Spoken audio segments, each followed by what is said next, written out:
Kakšni so občutki ob prejemu malega in velikega mavričnega pokala zdravja danes?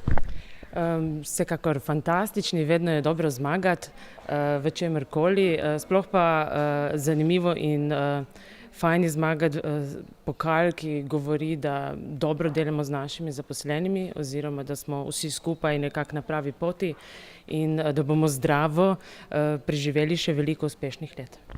Večina podjetij govori o nekako klasičnih ukrepih, kot so ergonomska oprema prostorov, svetli prostori, telovadba, team building. Vi pa ste še posebej izpostavili masažo na delovnem mestu. Kako pa to poteka? Pravzaprav taka celodnevna avantura vseh zaposlenih. Gospa, ki ima tak prav poseben stol, pride v našo sejno sobo in potem se zaposleni na nekje 20 minut menjavajo. Ona se z njimi tudi pogovori glede problemov, recimo imate mehek hrbet, dajte malo športati, drugače vas bo bolelo čez par let in tako dalje. Tako da mislim, da je to ena taka zanimiva popestritev in sigurno koristna stvar.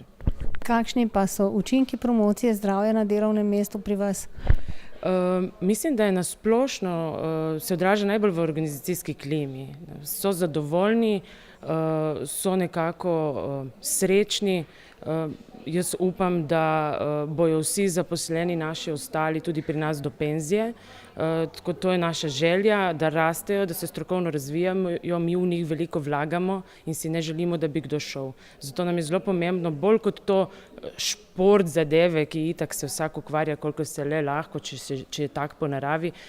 Pomembneje je ta psihološki dejavnik, stres in ta mir na delovnem mestu, ki ga lahko nekdo doseže samo, če ve, da ima podporo vodstva. Da so z njim zadovoljni, da dela, da če so stranke včasih malo sitne, nič hudega, da je le doma vse v redu. Tako nekako si predstavljam. Imate kakšne posebne načrte za naprej? Konstantno se razvijamo, zdaj imamo 3 poslovne enote, tako da želimo si razširiti po celi Sloveniji. Ugotovili smo, da kadar je manj ljudi na kupu, je tudi manj stresa. Manj se kregajo ljudje, bolj se povezujejo, zato nekako smo razmišljali, da bi več centrov pomenilo tudi več nekako umirjenih odnosov in potem bi se združevali in imeli kakšna tekmovanja in tako dalje. Tako da rast pa tudi prinaša nove zaposlene, novo kri, novo zadovoljstvo.